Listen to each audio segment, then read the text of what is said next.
Hello, Steve Outside 9. Well, I finally saw Wonder Woman 1984. I just finished it a minute ago.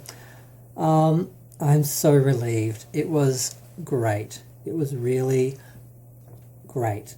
Um, there have been so many people review bombing it and trashing it, and a little part of me was afraid that maybe it wasn't great or something, or I'd be disappointed because there are a lot of people saying bad things and trashing it.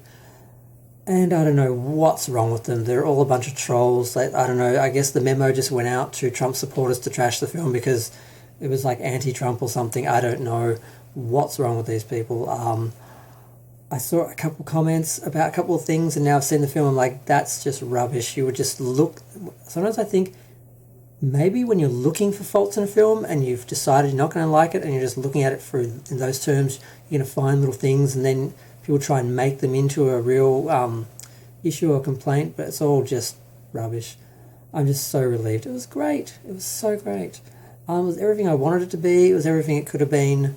I mean, they totally maintained Diana's character, unlike a lot of 70s and 80s characters and shows and heroes that go to the big screen or get rebooted or whatever. They lose something. They take something away from them. They don't get it. They got who Diana was in the first film, and they've continued that. It's great. There's going to be some spoilers, but I'm not going to go through every detail because it's a 2.5 hour film, and I don't want to do a 2.5 hour video.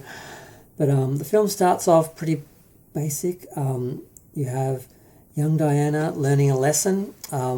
She is kicking ass. She's winning against all these adults in some sort of tournament, and unfortunately, she's too focused on that, and she loses her focus, and then she has to cheat to win when she could have won had she just focused on what was important.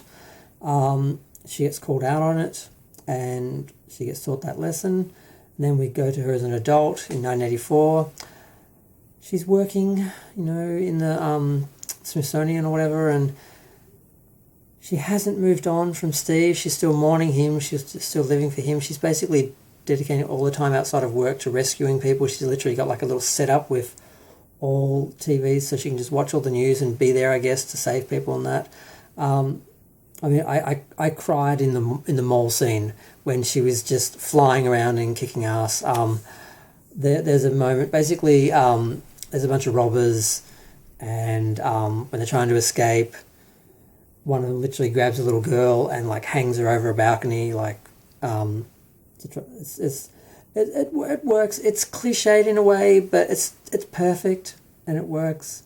And just seeing her just destroy these guys without actually really hurting anyone, just using her skills, her lasso, all that, it was just really great. And the only thing that was missing was, I'm sure they could have snuck the original 70s Wonder Woman theme in there somewhere in the background in one of the shops or something. That was the only thing the film didn't have. They should have slipped it in somewhere. Like they did it with the original Spider-Man. They had the lady busking, singing Spider-Man. That's the only thing that didn't work. The only thing they didn't do, I think, that they should have done. Out of the whole film, aside from that, it's perfect. But maybe they can do that in the third film. Although that would be hard because it's going to be set in, like, present day. So basically,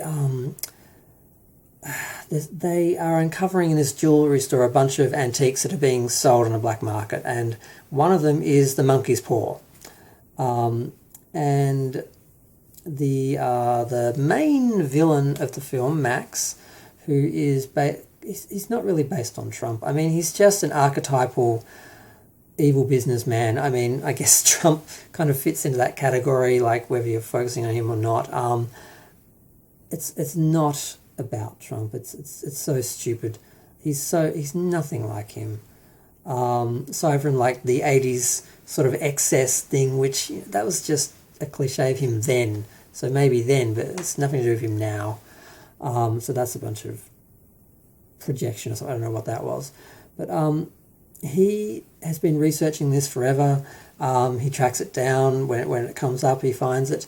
And because his business is failing, he bought a whole bunch of wells, basically, and they're all coming up dry. So he doesn't have the oil. His business is a shell. He's got this front and this showman sort of exterior, and then underneath is just empty offices and everything's a mess. He gets the monkey paw, and he doesn't just make a wish, a regular wish. he wishes that he was the monkey's paw, so then he can continue granting wishes from everyone and taking something from them, because every time you make a wish, you lose something. You wish for something, but then you lose what's most important to you, or something. So it was unclear to me what's most important to you, or what you most want, or what's conscious that you want, or what is most valuable to you that maybe you're not even aware of. Sort of how it sort of picked what it would do in that. It's kind of interesting. But now Kristen Wiig is interesting in the show. A lot of, like, people are focusing on stupid things like, oh, she's got curly hair and glasses. Oh, what a trope. I'm like, it was the 80s. So many girls had that hair. It's not like it's a contemporary film and they did that to make. It's not a trope that they're acting like it is. She's fine. She is a little bit. I mean, Michelle Pfeiffer as the secretary in Batman Returns was a little bit better, but she's sort of the same sort of thing. But all the characters in this are three-dimensional. You spend time with them, you get to know who they are. You understand who they are, whether you like them or not. You understand Kirsten Wiig's character, what was her name? Barbara. She was nobody. She was invisible. People didn't notice her. People just dismissed her. She wanted to be recognised. She wanted to be strong. She wanted to be what Diana was, not realising what Diana was when she made that wish. So she basically made herself into a superhero, and then later on she makes herself into an apex predator. Now, Max is trying to he's affecting the whole world. He just goes around to world leaders, basically, and gets something for them and then takes all their power or all their resources or whatever, and he's just trying to rule the world. It's just more, excess. It's based on, like, more on Gordon Gekko, or is it Greco? I'm thinking of the little lizard. I can't remember the difference between Michael Douglas's character and the lizard, but yeah. The villain's based more on that, and just 80s, that's why it's set in the 80s, I guess, the excess, all of that. And I didn't think about it till, like, the end, but I guess he loses something too when he makes that wish, of course. First, I thought it was his health, because his health does seem to be affected for the stress of all the wishes seem to be affecting him. He's got a son, and his son, of course, loves him, but he's so stupid and insecure he can't see that, so he keeps trying not only to get all this power for himself, but so that he can impress his son. And of course his son doesn't care about any of that. He just wants his dad to be there with him. He wishes him greatness, and I guess it kind of came true, because in the end when he renounces his wish, because basically all this, because it gets so complicated, and you're watching it and thinking, how the hell, because Wonder Woman loses her powers when she makes the wish for Steve to come back. She wishes for Steve, he comes back, and he doesn't just come back out of thin air, he basically comes back in the spirit of another person. And some people are criticising the film, saying, oh God, it's so lame. She didn't get his consent, she's basically abusing this man's body, blah, blah, blah.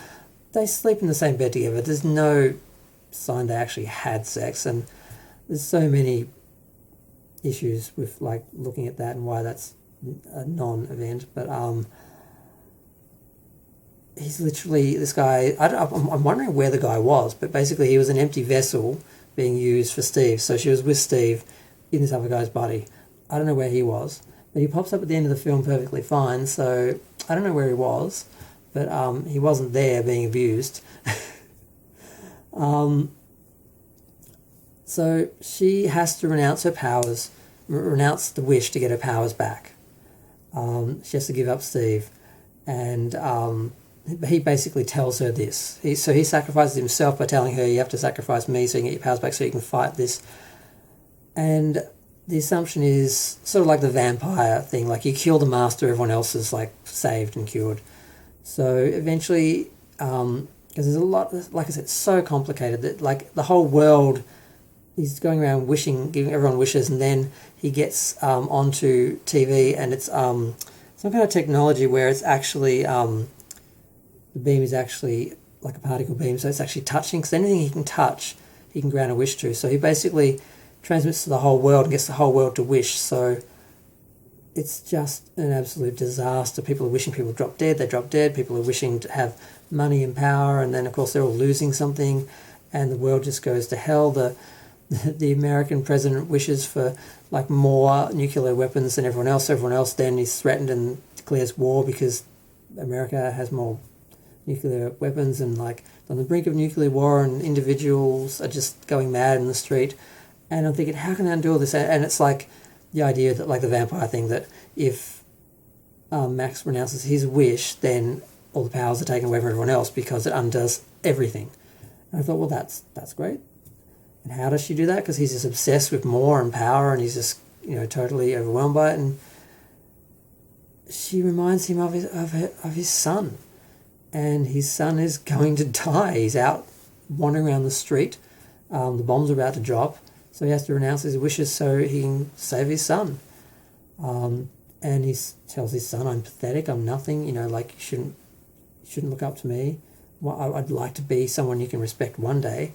And his son, of course, loves him unconditionally and just says, "I don't need any of that. I love you anyway." It's a really beautiful message. It's a great film. I cannot find any flaws except they didn't find a way to sneak the original Wonder Woman theme in there somewhere. It's the only thing missing. Linda Carter actually has 2 cameos in the film.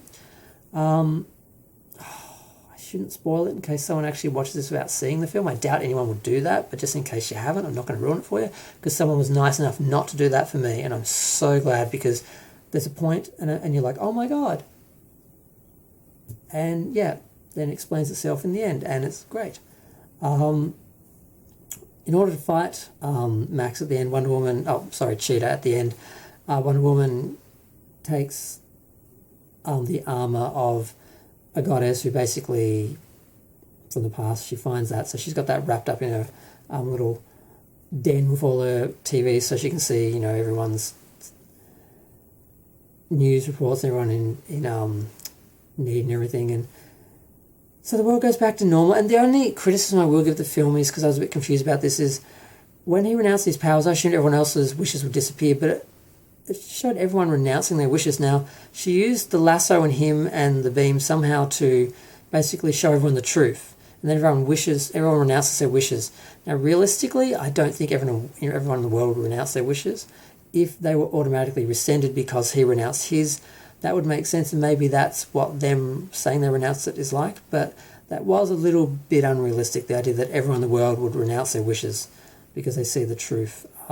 But I guess maybe they don't have a choice because it's the lasso of truth showing them the truth. I don't know. But that was the only bit. I was sitting there going, nah, it was okay, the idea that it would all change when he changed. But still, it's the same result, so I let it go. But, so, I don't know, it was just great. I loved it. And at the end, she bumps into that guy, and he's wearing the outfit that she tried to make Steve wear. He didn't want to, and she's like complimenting him on that, and she's just seeing the world, seeing all the people around her, how beautiful everyone is, and that basically there's good in people. And she meets this guy, and she's moved on, so there's hope she can have a happy life. It's just wonderful. I loved it. I was crying like a bitch when this mall scene started, and she was just awesome. And I'm like, this is Wonder Woman. This is this character I've loved since I was a kid, just being awesome. Just like when Luke Skywalker came back for all the Star Wars fans in the last episode of Mando, her coming out in the start of the film was like this. It was like when I watched Superman Returns, just the opening music and credits that were like taking us back to the second film, and then it was going to be that Superman character basically continued. That was enough to, affect me. It's like same feeling as that. I really loved it.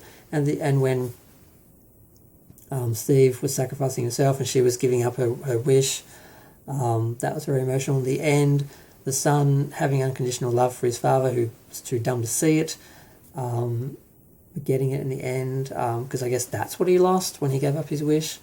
I don't know when he did his wish. I don't know, but I don't know. I like I said, it's 2 hours and 28 minutes, 2 hours and 25 minutes of the actual film, and then only 3 minutes of credits. And all the criticisms are crap. People saying Patty Jenkins can't direct action. There's an amazing scene on a highway where Wonder Woman is trying to take on all this whole bunch of cars, armoured cars, that Max is riding in, and she's losing her powers, so she's fighting that while struggling as well.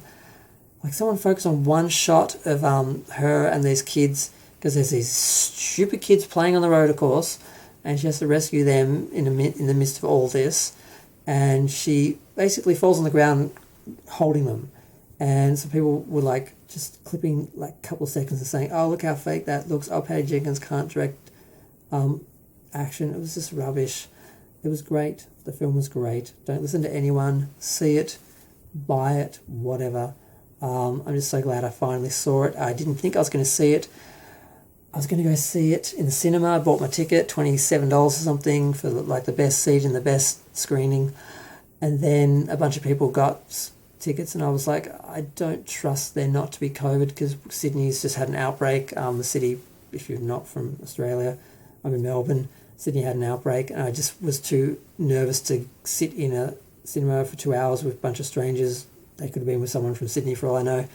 And then today we actually have 3 cases in Melbourne, so it has spread from Sydney to Melbourne. And I'm like, well, I thought maybe I'd go to another session. I'd wait a few days till it got quiet and get a session that was empty and just basically go in and watch the film by myself, because it wasn't really filling up, I think mostly because of COVID and the holidays.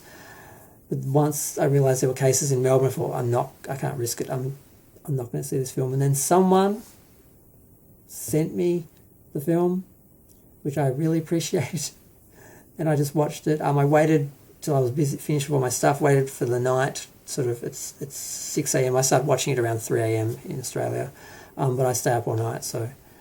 And it was great, and I'm just so relieved. It's great. I didn't see it in the big screen, but I'll see it again sometime, maybe before the 3rd film. They'll show it again in IMAX.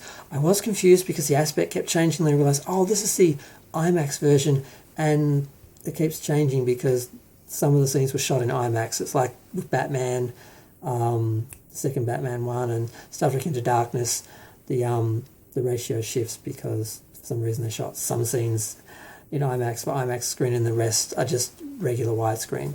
So this review is getting really long. I was going to try and be brief and just talk about what I loved about the film and the basics, instead of going into all the detail about all the little elements, because that's just spoilery, and I thought it would take a long time, and here I am at 17 minutes still talking. But I loved it. I hope anyone watching this appreciates the fact that I love it. If you loved it, yay. I'm glad you enjoyed it too. If you weren't sure about it and for some reason you're watching my review, watch it. It's great. Don't believe what anyone's saying. All the review bombing, I don't know what their problem is. It's like the message just went out to Trump supporters. It's anti-Trump, you must trash this film. It's anti-men, you must trash this film. Or I don't know what. I don't know. Maybe it's just... I don't know. I don't understand these people. I don't understand the negative reviews. But I'm going to go. Feel free to share, like, comment, subscribe. Let me know what you think. Maybe ding the little bell so you'll see my next fabulous waffling long review. But I'm going to go and ponder this film and probably watch it again. But I don't want to ruin it. I look forward to seeing it on the big screen. It's going to be just as great. The scene with the invisible jet was great. Everything was great. Everything about this film was great. I loved it. It was everything I wanted it to be. I'm really happy. I'm so relieved. I didn't get to see it on the big screen, but I'll see it again one day and it'll be just as great. I'll enjoy it just as much. I'm just really happy. And I'm going to go play with my Wonder Women. Where are they? My Wonder Women. I love Wonder Woman. I need more Wonder Women. I need more Wonder Women in my life. But I'm going to go. Thanks.